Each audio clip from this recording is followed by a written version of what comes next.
On passive की यात्रा में बहुत सारी चुनौतियां थी दोस्तों, लेकिन हम शुरुआत से मौजूद दृष्टि, आशा और सद्भाव को प्राप्त करने के लिए, आगे बढ़ने के लिए हम उन चुनौतियों को दूर करने में सक्षम हो पाए हैं।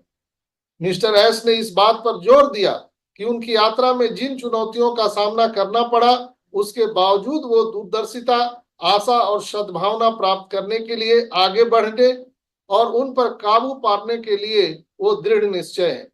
उन्होंने बताया कि वो पीछे मुड़कर देखने वाले नहीं हैं और नहीं देख रहे हैं, बल्कि आगे देख रहे हैं। हमेशा वो आगे देखते हैं और अपने दृष्टिकोण को वो नहीं छोड़ेंगे। बल्कि उन्होंने इस बात पर भी जोर दिया कि जिन भ्रष्ट लोगों ने कंपनियों को, फाउंडर को और हम सभी के सपनों को नुकसान पहुंचाया है, वे सजा से बच नहीं सकते। उन्होंने स्पष्ट कहा रात में कि जिन्होंने फाउंडर और हमारे एम्प्लॉय के सारे सपनों को चकनाचूर किया है, हम उनको सजा देंगे, वो बच नहीं सकते हैं। क्योंकि ऐसे लोग, बहुत सारे कई लोग हैं जो ऐसा करते हैं और आगे भी करेंगे, उन्हें आसानी से हम माफ नहीं कर सकते। उन्होंने इस बात पर भी जोर दिया कि वर्षों की कड़ी मेहनत और लाखों निवेश जो उन्होंने धनराशि का किया है, उसकी जवाबदेही को नहीं छोड़ा जा सकता है। सॉरी, एक फोन आ गया था। जो उनकी वर्षों की कड़ी मेहनत है और उन्होंने जो पैसे इन्वेस्ट किए हैं यहाँ पर, हम उसके जवाबदेही को नहीं छोड़ सकते हैं। जो अपराधी कंपनी को नष्ट करना चाहते हैं, वो ऑन पैसिव के आय से बाहर जाने वाले हैं। उन्हें कभी हम माफ नहीं करने वाले हैं। ऑन पैसिव को फिर से शुरू करने की योजना के बारे में उन्होंने बताया कि 3 संभावित परिदृश्य हैं, जिनमें से सबसे अधिक संभावना जो है वो फर्स्ट फेज है। प्लान ए, प्लान बी और प्लान सी के बारे में उन्होंने जो बात कहा, उस पर मैं चर्चा करता हूं, जिसमें से उन्होंने सबसे अधिक संभावना पर बल दिया प्लान ए, जो कुछ ही दिनों में 2 महीने पहले की तरह फिर से शुरू करने की अनुमति देता है। यानी इस महीने और अगले महीने, इसी बीच में सारी चीजें शुरू होगी। अगर हम प्लान बी की बात करें तो इसमें अगस्त के अंत तक समय लग सकता है, हो सकता है। जहां तक प्लान सी का सवाल है, इसमें 3 महीने भी लग सकते हैं दोस्तों।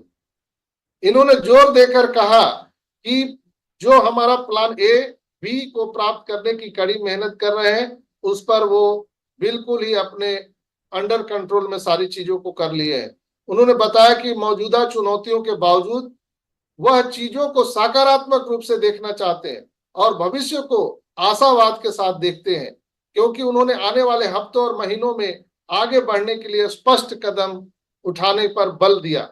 कंपनी के सामने मौजूदा चुनौतियों के बावजूद मिस्टर एस मुफारा ने जोर देकर कहा कि वे आगे बढ़ेंगे और अपने दृष्टिकोण और लक्षणों और लक्ष्यों के साथ वो हर एक मुकाम को प्राप्त करने के लिए दृढ़ संकल्पित है।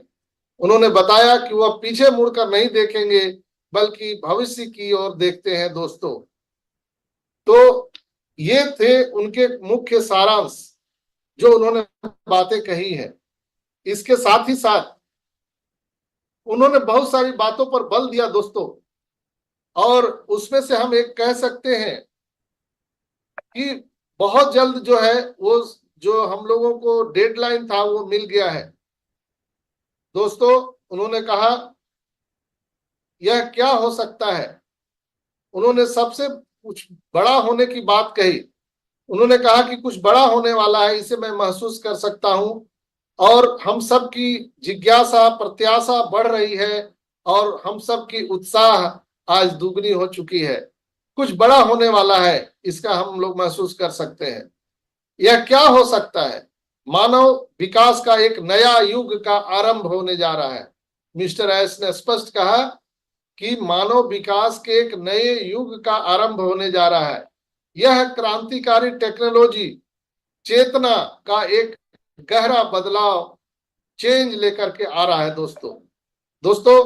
उन्होंने बहुत सारी चीजों पर और भी स्पष्ट किया था लेकिन उतना कहने की जरूरत नहीं है। जो मुख्य बातें थी मैंने आप सबको यहाँ पर बताया है और आप सबने सुना भी होगा। उन्होंने कहा, हमारे शानदार सीईओ ने कहा कि चाहे यह जैसा भी हो, कैसा भी दिखे दुनिया, या दुनिया हमें कैसा भी दिखती है, लेकिन मैं जो समझता हूं, उन्होंने अंतिम में कहा था कि लोग हमें कैसा भी समझे, लोग गालियां दें, लोग मुझे फ्रॉड कहें, लोग कुछ भी कह सकते हैं, या आप लोगों को, हम लोगों को कहा जा रहा है। उन्होंने कहा, दुनिया जिस तरह से मुझे और आपको देख रही है, लेकिन मैं दुनिया को जंगल नहीं कह सकता। यह जंगल नहीं है। Whole world not a forest. ये न जंगल है न लोग जंगली हैं। और यह अन्य लोगों के बुरे व्यवहार को खुद को बदलने की अनुमति नहीं देंगे। उनका कहना था स्पष्ट कि बहुत सारे लोगों ने उनके साथ में बुरे व्यवहार किए, हम लोगों के साथ भी बुरे व्यवहार किए। उन्होंने ड्वेल चीजों पर वहां पे बात की। उन्होंने फाउंडर की भी बात की और अपने ऊपर भी बात किया कि आप लोगों के साथ भी बहुत बुरे व्यवहार हो रहे हैं, और कंपनी के जो सीईओ हैं, कंपनी पर भी बहुत सारे लोगों ने बुरे व्यवहार किए, लेकिन सभी ने नहीं, कुछ लोगों ने। तो उनके बुरे व्यवहार से हम ये नहीं कह सकते हैं कि दुनिया के सारे लोग जंगली हैं। नो, पूरे लोग जंगली नहीं है। कुछ लोगों के कारण हम सभी लोगों को जंगली नहीं कह सकते हैं। इसलिए हम मानवता का एक नया युग आरंभ करने जा रहे हैं। यानी आज हम अगर उसकी सारांश को देखें तो कल के 360 वेबिनार में जो हम लोगों को एक उत्सुकता थी कि आखिर कब कोई तो डेट मिले, कब शुरू होगा, ये हम लोगों के बीच में एक बहुत बड़ा उत्सुकता वाली भावना लगी रहती थी। हम लोग बार बार किसी से पूछते थे कि ये कब शुरू होगा, क्या 6 महीने लगेंगे, 1 साल लगेंगे, कब शुरू होगा। उस पर उन्होंने पूरे तरह से विराम लगा दिया है। अब हम लोग को एक डेडलाइन मिल गया है। कल के 360 वेबिनार से हम सभी को एक डेडलाइन मिल गया है, plan A, plan B, plan C के माध्यम से, कि अब हम लोगों को इसी 3 महीने के दौरान सारे सपने पूरे करने की पूरा पूरा मौका मिलने वाले हैं। तो ये बहुत ही खुशी की बात है कि जो हम लोग अंधेरे में ऑन पैसिव की यात्रा सफर कर रहे थे, अब हम लोगों को एक डेट मिल गया है।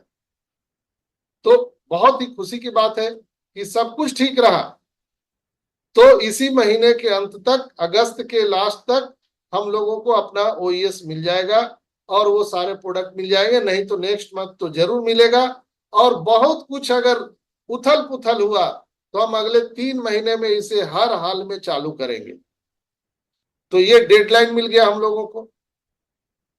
हम लोगों को जो अंदर से चिंता थी, उत्सुकता थी कि अब कब होगा, बहुत सारे लोग बोलते हैं कि सर ये कब होगा, ये तो लग रहा है कि क्या उसका मैं उदाहरण दूं, कोई शब्द नहीं आ रहा है, कि ये तो सपनों में ही रह जाएगा, कोई हकीकत में आएगा ही नहीं। लेकिन अब वो हकीकत होने का समय आ चुका है दोस्तों। अब डेडलाइन मिल गया है। हम लोग ये नहीं कह सकते कि अगस्त में ही सब कुछ आ जाएगा। मिस्टर एस ने यह स्पष्ट कहा कि अगर सब कुछ ठीक रहा, कोई उपद्रवी नहीं आए, तो हम अगस्त के लास्ट में हम सारी चीजें दे देंगे। अगर कुछ और यहाँ पर, चूंकि लोग तो है ना, लोग तो मानेंगे नहीं ना, वो उंगली करने वाले तो आएंगे ही। तब तक ऑन पैसिव को उंगली किया जाएगा जब तक कि ये पूरी तरह से लॉन्च नहीं हो जाता। बहुत सारे लोगों ने, उन्होंने कहा कि बहुत सारे लोग अपने अपने जो हमारे एम्प्लॉय हैं वो आपको मैसेज कर रहे हैं। आपको एज ए फाउंडर उन पर कोई भी कमेंट नहीं करना है। जो भी ऑन पैसिव को छोड़ के जा चुका है उन पर आपको कमेंट नहीं करना है। एज ए फाउंडर नहीं करना चाहिए।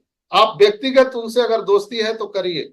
उन्होंने नाम नहीं लिया, लेकिन उन्होंने एक शब्द में स्पष्ट कहा कि जो लोग भी ऑन पैसिव को छोड़ के जा चुके हैं, चाहे वो फाउंडर हो, चाहे वो एम्प्लॉय हो, चाहे वो ऑन पैसिव के कोई पदाधिकारी हो, जो ऑन पैसिव को छोड़ के जा चुका है, अगर वो सोशल मीडिया में कोई आपको मैसेज कर रहा है, कोई कमेंट कर रहा है, तो कृपया आप उसका जवाब ना दें। एज ए फाउंडर ये आपकी और हमारी जिम्मेवारी है। उसको ब्लॉक करिए सीधा सीधा, उसको सुनने की जरूरत नहीं है।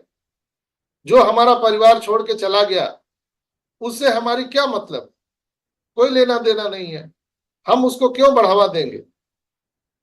जिसने हमारे कंपनी को नुकसान पहुंचाया, जिसने हमें सभी फाउंडर के सपनों को चुराया, सभी एम्प्लॉय के सपनों को चकनाचूर किया, ऐसे लोगों को हम तवज्जो ना दें, उनको ब्लॉक करिए, कोई मैसेज का जवाब मत दीजिए। ये मिस्टर एस का कहना था। तो हम लोगों को सूझबूझ से काम लेना है, क्योंकि हम ही वो लोग हैं जो हम अपने सपनों को पूरा करने के लिए 4 वर्ष 5 वर्ष से लगे हुए हैं। कोई दूसरा हमारे और आपके सपनों को पूरा नहीं कर सकता है।